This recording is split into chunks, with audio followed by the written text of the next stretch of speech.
नमस्कार, स्वागत है आप सभी का। पूछता है झारखंड में, मैं हूं आपके साथ सुनील चौहान। झारखंड में क्राइम का ग्राफ रुकने का नाम नहीं ले रहा है। अपराधियों को पुलिस का डर भी नहीं है। झारखंड के रामगढ़ में शूटर को पकड़ने गए एटीएस टीम के डीएसपी और दरोगा पर बदमाशों ने जानलेवा हमला कर दिया। फायरिंग में डीएसपी को जहां पेट में गोली लगी, वहीं दरोगा को जांघ में गोली लगी और दोनों की हालत नाजुक बताई जा रही है, अस्पताल में भर्ती हैं। जब पुलिस के साथ इस तरह की घटना होगी तो आम जनता का हाल क्या होगा? आखिर बढ़ते क्राइम के लिए कौन जिम्मेदार है? क्या राज्य सरकार इन अपराधियों को रोकने में नाकामयाब साबित हो रही है? इसी पर करेंगे चर्चा, लेकिन सबसे पहले यह रिपोर्ट।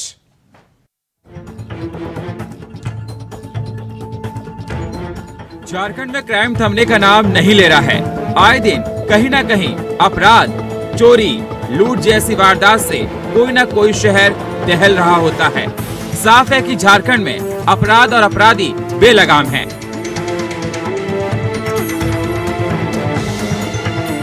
अब तो आलम यह है कि राज्य में अपराधियों में खाकी वर्दी का खौफ भी खत्म हो गया है। तभी तो पुलिस भी अब इन अपराधियों के निशाने पर है।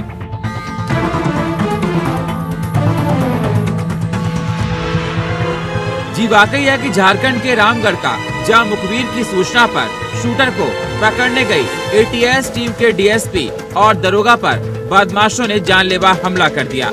फायरिंग में डीएसपी नीरज कुमार को जहां पेट में गोली लगी, वहीं रजप्पा के दरोगा सोनू कुमार को जांघ में गोली लगी। दोनों अस्पताल में भर्ती हैं, जहां उनका इलाज चल रहा है।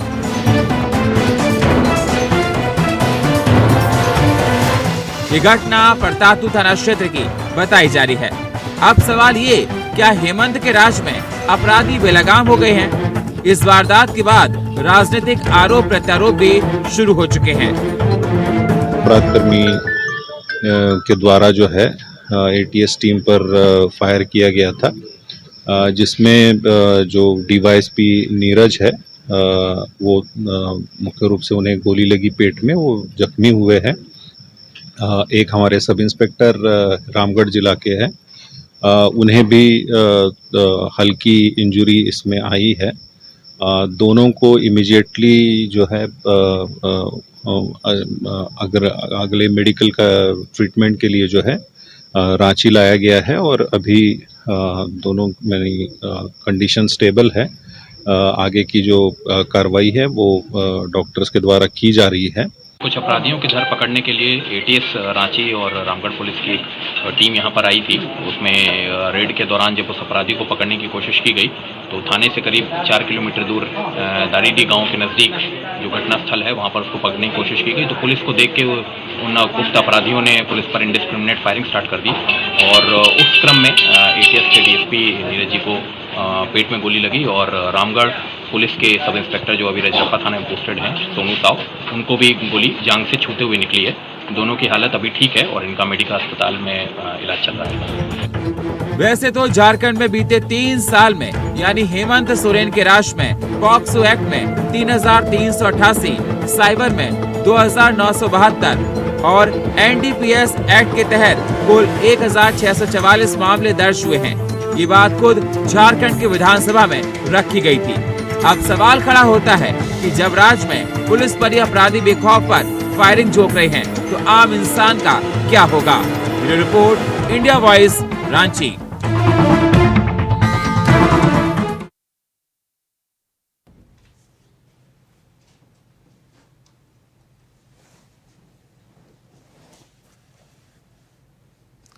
तो सवाल इस बात का उठता है कि अगर झारखंड में पुलिस के हालात ये होंगे तो आम जनता का क्या होगा? लगातार पुलिस उन अपराधियों को पकड़ने के लिए संभव प्रयास कर रही है और लगातार ये देखा जा रहा है कि इस घटना के बाद इलाके में दहशत का माहौल बना हुआ है। तो झारखंड में यह सवाल हर जनता पूछ रही है कि यहां के सिस्टम का क्या होगा, क्योंकि जिस प्रकार से देखा जाए कि जब पुलिस ही सुरक्षित नहीं है तो आम जनता की तस्वीर क्या निकल कर आएगी, ये सभी के मन में सवाल बना हुआ है। और अभी आपको बता दें कि हालत नाजुक है डीएसपी की और दरोगा को गोली लगी थी और उनका अस्पताल में इलाज चल रहा है। पुलिस इस पूरे मामले की जांच पड़ताल में जुटी हुई है और इस एनकाउंटर में जो घायल हुए दरोगा और जो पुलिसकर्मी है उसके लिए इलाज के लिए और दूसरे अस्पताल में रेफर कर दिया, ये जानकारी हमारे पास आ रही है। और डीएसपी और दरोगा को बदमाशों ने गोली मारी है। इस पर चर्चा करने के लिए हमारे साथ फिरोज खान, कांग्रेस नेता, हमारे साथ सौरभ दुबे, राजनीतिक विश्लेषक, और हमारे साथ प्रदीप सिन्हा, प्रवक्ता भारतीय जनता पार्टी के हमारे साथ जुड़ चुके हैं। बहुत बहुत स्वागत आप सभी मेहमानों का हमारे साथ चर्चा में जुड़ने के लिए। सबसे पहले फिरोज जी, मैं आपके पास ही आना चाहूंगा। फिरोज जी, जिस प्रकार से देखा जाए कि प्रदेश में अगर इस प्रकार के हालात पुलिस के साथ होंगे तो आम जनता का हाल क्या होगा? किसकी लापरवाही है? कौन जिम्मेदार इस प्रकार की घटना के लिए? सुनील जी, आपकी बात बिल्कुल सही है।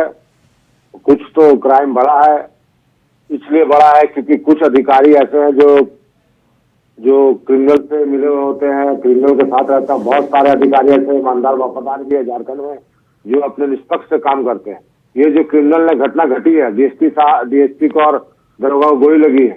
कोई भी क्रिमिनल हो, किसी भी जात का हो, किसी भी धर्म का हो, उसको अविलंब कुर्की जब्ती निकाल कर उसको घर को बर्बाद करना चाहिए। और क्रिमिनल का कोई जात नहीं होता, ना हिंदू होता, ना मुसलमान होता, ना सिख होता, ना ईसाई होता। आप देखिएगा हमारी सरकार, महागठबंधन की सरकार जरूर कड़ा से कड़ा कार्रवाई करेगी और क्रिमिनल को, जो भी क्रिमिनल है, चाहे अभी क्या है नहीं है, अभी तो सामने कुछ नहीं आया है, जो भी डीएसपी को गोली लगी है, दरोगा को गोली लगी है, वो उनके साथ मेरी सहानुभूति है, हमदर्दी है। कोई भी क्रिमिनल है उसको कड़ा से कड़ा कानूनी कार्रवाई होना चाहिए उसके ऊपर, ताकि दूसरा आदमी कानून अपने हाथ में ना ले। और भी जैसे प्रदेश में चल रहा है, बुलडोजर चलाया जा रहा है, किसी का जान लेने का किसी को अधिकार नहीं है। मैं इस बात को मानता हूं कि हाँ, थोड़ा बहुत कहीं ना कहीं चूक हुआ है, तो थोड़ा बहुत क्राइम कहीं ना कहीं बढ़ा है, लेकिन हमारी हेमंत सरकार ऐसे क्रिमिनल को पकड़ करके, दहशतगर्दों को पकड़ करके इनकाउंटर करने का काम करे और उनका घर को बुलडोजर चलाने का काम करे, यही मैं कहना चाहता हूँ। लेकिन कहीं ना कहीं फिरोजी, सवाल आपकी सरकार पर आता है। राज्य में आपकी सरकार है और जनता ने आपको चुना है, और अगर इस प्रकार की घटना होंगी तो कहीं ना कहीं सवाल यह खड़ा होगा कि राज्य की सरकार कहीं ना कहीं इन बदमाशों के आगे, इन गुंडों के आगे, जो तमाम अपराधियों की बात अगर की जाए, चोरी की, डकैती की, अपराध की लगातार ग्राफ बढ़ता हुआ देखा जाता है, तो सरकार पर सवाल आएंगे ना सर। और आप लोगों की नैतिक जिम्मेदारी बनती है कि आप इस प्रकार के अपराधों पर कहीं ना कहीं रोक लगाएं, जिसमें आप फेल साबित हो रहे हैं। नहीं, बिल्कुल, आप बिल्कुल सही कह रहे हैं। 2014 से लेकर 19 तक भी इससे बड़ा अपराध हुआ था बीजेपी के साथ शासनकाल में। बहुत बड़ा अपराध हुआ था, किडनैपिंग हुआ था, मर्डर, दिन दहाड़े मर्डर हो जाता था, रांची जैसी राजधानी में हर हफ्ता मर्डर हो रहा था। नहीं, मैंने पहले ही कहा, क्रिमिनल का कोई जात और धर्म नहीं होता, इसको किसी सरकार से जोड़ना बिल्कुल गलत है। पहले भी तो क्राइम होता था, क्रिमिनल बैंक को लूट लिया जाता, दिन दहाड़े धनबाद में, बोकारो में, रांची में, जमशेदपुर में बैंक को लूट लिया जाता था, जब 14 से 19 तक बीजेपी की सरकार थी। ठीक है, अभी हमारी सरकार नहीं सर, सरकार से नहीं जोड़ रहे, सरकार से नहीं जोड़ रहे, लेकिन सरकार की जिम्मेदारी है कि ऐसे लोगों को पकड़ा जाए। कि कौन संरक्षण दे रहा है गुंडों को? कौन संरक्षण दे रहा है सर? नहीं, कोई भी संरक्षण दे रहा है, चाहे कोई नेता हो, चाहे अधिकारी हो, अगर कोई भी संरक्षण दे रहा है उसके ऊपर भी कार्रवाई हो। और साथ साथ मैं कहना चाहता हूँ कि जो आज जो घटना घटा है, जो पुलिस वाले के ऊपर गोली चलाई क्रिमिनलों ने, बदमाशों ने, उसके ऊपर कड़ा से कड़ा कानूनी कार्रवाई होना चाहिए और यहाँ तक कि उसको घर को ढा देना चाहिए, चाहे किसी तो सर ये माना जाए, फिरोज जी एक सेकंड सर, अगर ये माना जाए कि राज्य सरकार अगर ठीक से काम करती और ढंग से इन गुंडों के नकेल कसती तो कहीं ना कहीं इस प्रकार की घटनाएं नहीं होती। और अभी भी वो जिस प्रकार से देखा जा रहा है, एनकाउंटर होने के बाद सारे बदमाश फरार है, पुलिस पकड़ रही है। नहीं, पहले तो इलाज जरूरी है ना। जो डीएसपी गोली लगी है, जो दरोगा, इलाज जरूरी है। अरे सर, इलाज कर रहे डॉक्टर कर रहे होंगे सर, इलाज डॉक्टर करेंगे सर, क्या बात कर रहे हैं आप फिरोज जी? डीजीपी साहब का बयान आया है, हमारे आईजी साहब होमकर जी बयान दे रहे हैं सामने खड़े होकर। अरे सर, उन गुंडों को नहीं पकड़ोगे सर, उन गुंडों को नहीं पकड़ोगे? आप इलाज की बात कैसी बात कर रहे हैं सर? आप घटना घटा ना, गुंडे के पीछे ही पुलिस जा रही है, गुंडे को पकड़ रही है, ऐसी बात नहीं है। इतना समय बीत जाने के बाद अभी भी अपराधी लगातार घूम रहे हैं। आईजी साहब को आपने बयान दिखाया, अपने भी इंडिया वॉइस में भी मैंने सुना है सर स्टेट, लेकिन कहीं ना कहीं माने जाए कि राज्य सरकार की लापरवाही है। लापरवाही कैसे बोलिएगा? क्रिमिनल तो अब आया, गोली चलाया, चला गया, उसको पकड़ कर दंडित करेंगे और उसको हो सकता है कि पुलिस कब करेंगे सर? इतना समय हो गया, कब करेंगे? प्रदीप जी, मेरी आवाज आपको मिल रही है सर? आवाज नहीं मिल पा रही, हम चलते हैं सौरभ जी के पास। सौरभ जी, आपने सुना फिरोज जी को, माना जाए कि राज्य सरकार की जिम्मेदारी है अगर इस प्रकार की घटनाएं होती हैं। अब ये सोचिए, जब डीएसपी और पुलिस वालों पर गुंडे इस प्रकार के हमले करेंगे एनकाउंटर में, तो आम जनता का क्या हाल होगा? जनता कितने डर के साए में जी रही है? मैं फिरोज जी की बहुत सारी बातें हैं, उनसे इत्तेफाक नहीं रखता हूं। ये एक घटना हुई है जब कभी पुलिस जाती है बदमाश को पकड़ने के लिए, कोई बड़े बदमाश को पकड़ने के लिए, तो गोलियां चलती हैं और हो सकता है कि उसमें कोई पुलिसकर्मी घायल हो जाए। ठीक है, यहां तक ठीक है, लेकिन ये जो अपराधी बने हैं, ये अपराधी बने कैसे हैं? इन्होंने इतना बड़ा नेटवर्क स्थापित किया है, ये 2, 4, 10 महीने में तो नहीं किया, इसमें बहुत समय लगा। और इन्हें संरक्षण कैसे मिला, इस बात की जांच होनी चाहिए। कुछ दिनों पहले अपराधियों के मामले में एक प्रदेश की विधानसभा में कहा गया कि माफिया को मिट्टी में मिला देंगे। हाँ, मिट्टी में मिला देना चाहिए माफिया को कानूनी तरीके से, और जितनी जल्द से जल्द हो सके। इनके जो भी नेटवर्क हैं, इन्हें जिनका भी संरक्षण प्राप्त है, उन संरक्षणकर्ताओं पर भी नकेल कसी जानी चाहिए। हाँ, सरकार की मंशा में इस मामले में थोड़ी सी ठीक समझता हूं कि अगर पुलिस अपराधी को पकड़ने के लिए गई है तो निश्चित रूप से ऊपर से कहीं से ऑर्डर मिला होगा, और बगैर सरकार की मंशा के पुलिस अपराधी को पकड़ने के लिए नहीं जाती। हमने देखा है, बहुत सारे मामलों में देखा है। लेकिन आप सरकार की मंशा, वहां मैं सवाल भी उठाऊंगा इसी सरकार की मंशा पर कि पुलिस को आपने कितना मजबूत किया? पुलिस को आपने मजबूत नहीं किया। क्या पुलिस को पर्याप्त संसाधन दिए? क्या राज्य में पर्याप्त पुलिस बल है? नहीं है। कैसे घटनाओं पर लगाम लगेगा? क्योंकि बदलते समय के साथ साथ अपराध की प्रवृत्ति भी बदली है, टेक्नोलॉजी भी बदली है, टेक्नोलॉजी का भी अपराध में बहुत बड़ा योगदान हो गया है। ऐसे में अपराधियों को पकड़ना बहुत मुश्किल होता जा रहा है, और जब हम वक्त के साथ साथ पुलिस को हाईटेक नहीं बनाएंगे तो ऐसे में अपराध पर लगाम लगाना बेहद मुश्किल होगा। हम केवल अधिकारियों की बात नहीं कह सकते, जिस तरह से अभी फिरोज जी ने अधिकारियों पर सवाल उठाया। हो सकता है कुछ अधिकारी हो, परंतु अधिकारी हो, नेता हो, या सिस्टम में शामिल कोई भी व्यक्ति हो, अगर अपराधी को संरक्षण देता है, अपराधी को मदद करता है किसी भी प्रकार की, तो उसे भी सलाखों के पीछे पहुंचाया जाना बेहद जरूरी है। अरे कैसे देश में कोई अपराध कर लेगा, कैसे प्रदेश में कोई अपराध कर लेगा जब तक उसे संरक्षण नहीं मिलेगा? क्योंकि ये 2-4 दिन में ऐसा कोई गिरोह नहीं बन जाता है। सरकार अगर चाह ले तो किसे नहीं पकड़ सकती? सरकार चाह ले तो जमीन के अंदर से खोद कर अपराधी को ले आए, लेकिन सरकार की मंशा कभी ठीक नहीं रही। दुख की बात यह है, सरकारों की मंशा ठीक नहीं रही, क्योंकि निहित स्वार्थों की खातिर कभी जातिवाद आ जाता है, कभी धर्म आ जाता है, कभी कोई और वजह आ जाती है। सबसे पहले नेताओं का एक मंतव्य होता है, वो ये कि सत्ता में बने रहना। अगर उस चीज को आप छोड़ दीजिए तो सत्ता में आप स्वतः बने रहेंगे। आप जब अपराध पर लगाम लगाएंगे, आप बेहतर कार्य करेंगे, तो आपको जरूरत नहीं किसी की, जनता आपके साथ खड़ी होगी हर मौके पर, हर स्थिति में, हर परिस्थिति में। सुनील जी। प्रदीप जी, मेरी आवाज सर आपको मिल रही है? जी जी। प्रदीप जी, जो घटना घटित हुई झारखंड में, जिसकी जितनी भर्त्सना की जाए उतनी कम है, क्योंकि अगर मानिए जब रक्षक हमारे इस प्रकार से उनके साथ ही घटना होंगी, तो आप हालातों का अंदाजा लगाइए कि लॉ एंड ऑर्डर सिस्टम वहां पर क्या होगा। डीएसपी और पुलिस वाले को गोली लगी है, दरोगा को इलाज चल रहा है उसका, लेकिन किसका संरक्षण है? कौन जिम्मेदार इन घटनाओं के लिए? और अगर इस प्रकार की घटनाएं होती हैं तो अंकुश लगाना कितना संभव है? देखिए, इस खबर को जानने के बाद सबसे पहले जो मेरे मन में प्रतिक्रिया थी कि क्या हमारे राज्य के मुख्यमंत्री को इन खबरों से कोई असर नहीं पड़ता, या उनके खून में उबाल आता है? क्योंकि जिस तरह से अपराधी खुलेआम चुनौती दे रहे हैं, अब तो अपराधियों की हिम्मत इतनी हो गई कि वो अमुक व्यापारी को टारगेट करते हैं, फोन करते हैं, और 2-3 दिन के बाद जाकर उसको गोली मार देते हैं। अब बताइए, अगर पुलिस को सूचना हो, अब पुलिस शिकायत पर भी कार्रवाई ना करे, और कल पुलिस के साथ जो घटना हो, आप बताइए, इनका दुस्साहस इस कदर बढ़ गया है कि मैं तो समझता हूँ कि मुख्यमंत्री को अब बिल्कुल कह सकते हैं कि कसम लेने की आवश्यकता है कि राज्य के डीजीपी को पूरा सख्त निर्देश दें और खुद ही छोड़ दें इनका निपटारे के लिए। ऐसे तत्वों का समाज हित में है कि इनको जितनी जल्दी हो निपटाया जाए। अगर ये नहीं कर सकते, ये प्रतिबद्धता नहीं दिखती है, और कहीं ना कहीं पुलिस के अब प्रोफेशनलिज्म पर भी सवाल खड़ा होना शुरू हो गया है कि पुलिस के पास खबरें होती हैं, लेकिन अमुक व्यापारी को टारगेट किया जा रहा है, उसको खबर थ्रेट है उसको, लेकिन उसके बाद भी पुलिस नहीं बचा पाती है। तो प्रदीप जी, ऐसे तो पुलिस को, ऐसे तो बदमाशों को पुलिस का बिल्कुल डर ही नहीं रहेगा। एनकाउंटर में जिस प्रकार से डीएसपी दरोगा के साथ हुआ, ऐसे तमाम बदमाश वहां पर होंगे। अब डीएसपी और दरोगा को जो गोली मारी गई, आप समझिए वो वर्दी में होंगे, और उस पर भी अपराधियों ने परहेज नहीं किया कि ये वर्दीधारी हैं, पुलिस के अधिकारी। संरक्षण कौन देता इन गुंडों को? निश्चित रूप से जब कार्रवाई नहीं होगी, देखिए मैं इसमें राजनीति से हटकर कहना चाहूंगा कि कोई शीर्ष पर बैठा हुआ व्यक्ति इस तरह से कृत्य नहीं करेगा कि अपने ही राज्य के पुलिसकर्मियों को आग में झोंक दे या फिर अपने ही राज्य के लोगों को अपराधियों का निशाना बनने दे। ठीक है, लेकिन मैं ये जरूर कहूंगा, जैसा बात पूरी कर, मैं इतना जरूर कहूंगा कि मुख्यमंत्री अगर प्रतिबद्ध हो जाए, एक बार डिटर्मिनेशन दिखा दें, तो मैं समझता हूँ कि पुलिस बल में उतनी ताकत है, काबिलियत है कि इनका निपटारा महीने होते होते कर दें, ताकि राज्य को मुक्ति मिले ऐसे नासूरों से। फिरोज जी, सुना आपने प्रदीप जी को, उनका कहना है कि अगर मुख्यमंत्री प्रतिबद्ध हो जाएं तो कहीं ना कहीं इस प्रकार से राज्य की जनता को इससे राहत मिले।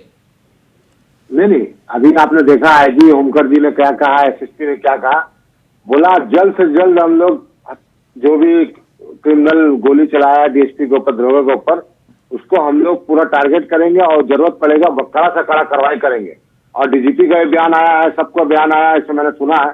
तो ये एक तरफ हमारे जिला का प्रशासन जो भी वहाँ के है, आप देख रहे होंगे कितनी मुस्तैदी से काम कर रहा है। आप देखिएगा 10 से 12 घंटे के अंदर रिजल्ट आपके सामने होगा, आप देख लीजिएगा।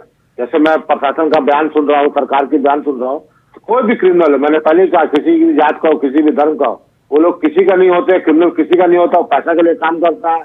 और झारखंड में भी आप देखिएगा उस क्रिमिनल के साथ क्या होगा, आप अभी आगे के देखिए होता है क्या, क्योंकि अभी सब लोग प्रशासन पूरा लगा हुआ है कि भाई डीएसपी साहब की हालत गंभीर है। अमरीश पुरी, उनके साथ हमदर्दी है, उनके परिवार के साथ हमदर्दी है कि जो भी घटना हुआ, गलत हुआ जी। ठीक है फिरोज जी, लेकिन सवाल इस बात का निकल कर फिरोज जी आता है, ये कोई बदमाश 1-2 दिन में तैयार नहीं हुए, ये बहुत लंबे समय से तैयार हैं और किसी का संरक्षण इनके पास है, तो जांच पड़ताल जी एकदम होगा, संरक्षण होगा, तभी ना इतना बड़ा काम किया। आदमी कोई भी क्रिमिनल हो, चाहे आदमी हो, आम आदमी गोली चलाने में डरता है कि मेरा उसके बाद मेरा क्या हाल होगा। जरूर इसमें कोई नेता का हाथ होगा, चाहे पदाधिकारी का हाथ होगा, जरूर होगा, तभी जाकर वो लोग पहले से मन बड़ा हुआ होगा, पहले से मन बड़ा हुआ था। पुलिस जाकर रेड करने गई, उन लोगों ने गोली चलाने का काम किया। जो भी क्रिमिनल थे, कोई भी क्रिमिनल होगा उसको कड़ा से कड़ा सजा मिलना चाहिए, और इमीडिएट फास्ट ट्रैक कोर्ट में अगर पकड़ती है पुलिस, इनकाउंटर करती है तो और बढ़िया 2-4 इनकाउंटर होगा। मुझे याद है जब मैं छोटा बच्चा था, 1994 से 96 के बीच में जमशेदपुर में इतना क्राइम बढ़ा हुआ था, इतना क्राइम था कि सुबह मर्डर, दोपहर मर्डर, शाम में मर्डर, 3 टाइम में पेपर निकलना शुरू हो गया। सुबह में एक पेपर आता था, दोपहर में एक पेपर, शाम में एक पेपर। तो डॉक्टर अजय कुमार जैसे एसएसपी आए थे जमशेदपुर में, उन्होंने क्राइम को साफ करने का काम किया था।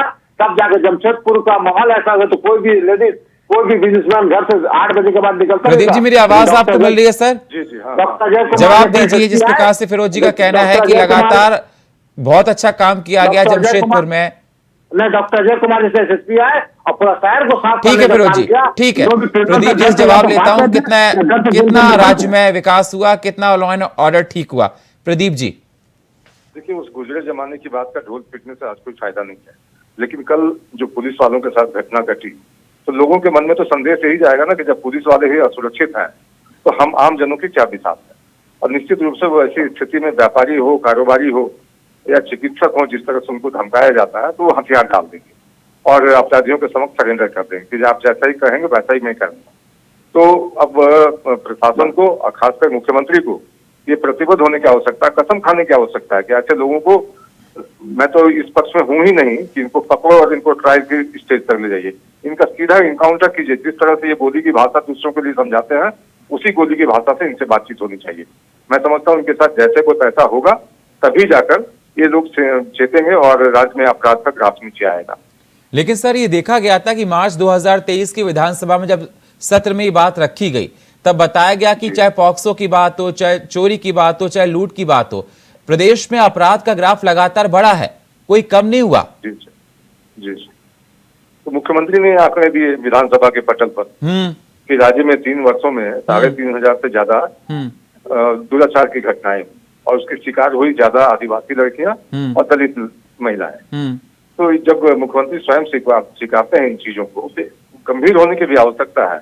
कि वो लोग जो ऐसे कांड कर रहे हैं और राज्य का छवि खराब कर रहे हैं बाहर के राज्यों में, उनसे कैसे सख्ती से निपटा जाएगा। स्पेशल ट्रायल और ये ट्रायल कोर्ट अलग गठन करना, स्पीडी ट्रायल करना, ये अलग चीजें हैं, लेकिन अपराधियों के मन में खौफ कैसे हो। मैं समझता हूँ कि आज पूरे देश में उत्तर प्रदेश एक उदाहरण है और किस तरह से बड़े बड़े माफियाओं को घुटने टेकने पर मजबूर कर दिया और कई माफिया काल के गाल में समा गए। तो कहीं ना कहीं वैसा ही कठोर कदम उठाने की आवश्यकता है ताकि उनके मन में भय उत्पन्न हो। ठीक है सर। जो लोग दूसरे के मन में खौफ उत्पन्न करके अपना कारोबार चला रहे हैं, उनके मन में भी खौफ होना चाहिए कि सरकार है, प्रशासन है, पुलिस है, अगर हम ऐसा करेंगे तो हमको भी गोली खानी पड़ेगी। ठीक है फिरोज जी, जिस प्रकार से देखा जाए, प्रदीप जी ने कहा कि खौफ होना चाहिए और यूपी से सीखना चाहिए आप लोगों को। मैं प्रदीप जी से मैं कहना चाहता हूँ, टिकट करने का टाइम नहीं है। 2014 से लेकर 2019 तक क्राइम नहीं हुआ था क्या? खाली आरोप लगाना, प्रवक्ता बीजेपी का प्रवक्ता हो चाहे बीजेपी का नेता, आरोप लगाना आसान है। ये कि सोरेन जी ये कर दिए, फलाना ये कर दिया। आंकड़े देख लीजिए आप एक बार। 2014 से लेकर 19 तक का क्या हुआ था? उत्तम क्राइम नहीं। अभी लूट लिया जाता था धनबाद में, बोकारो में, जमशेदपुर में दिन दहाड़े मर्डर होता था। उस समय ये नहीं था दिन रेप होता था। देखिए, आरोप मत लगाइए। अभी जो भी देशप्रिय गोली लगी है दरोगा गोली, उसका हम लोग सहानुभूति लेना चाहिए। उसका ऊपर ज्यादा से ज्यादा कड़ा से कड़ा कार्रवाई हो, जरूरत पड़े मैं भी आपका समर्थन करता हूँ। एनकाउंटर होना ऐसे क्रिमिनल का, ऐसे माफियाओं का एनकाउंटर होना चाहिए और घर को भी बर्बाद कर देना चाहिए कि आप दूसरे का घर बर्बाद कीजिएगा, आपका भी घर बर्बाद होगा। यही मैं कहना चाहता हूँ। और कुछ बताइए। सरोज जी, मैंने आरोप लगाया ही नहीं सरकार पर। मैंने तो कहा कि सरकार को प्रतिबद्ध होने की आवश्यकता है और ठोको वाली नीति पर चलना होगा। इनको जब तक मारेंगे नहीं, इनको मरने की जब तक चुनौती सामने नहीं आएगी, ये लोग डरेंगे नहीं। चलिए, बहुत बहुत शुक्रिया आप सही मेहमानों का हमारे साथ चर्चा में जुड़ने के लिए। समय हमको इतनी इजाजत देता है। बहुत बहुत शुक्रिया फिरोज जी आपका, सौरभ जी आपका और प्रदीप जी आपका। लेकिन सवाल इस बात का बना हुआ है कि अगर प्रदेश में इस प्रकार से हाल पुलिस और डीएसपी के साथ होगा तो आम जनता का हाल क्या होगा और इन गुंडों को, बदमाशों को आखिरकार संरक्षण कौन दे रहा है। इन पर तुरंत कार्रवाई होनी चाहिए जिससे प्रदेश की आवाम को एक रहने के लिए वातावरण मिल सके। और फिलहाल हमारे इस खास प्रोग्राम में इतना ही। बाकी खबरों के लिए आप बने रहिए इंडिया वॉइस के साथ। तब तक के लिए नमस्कार।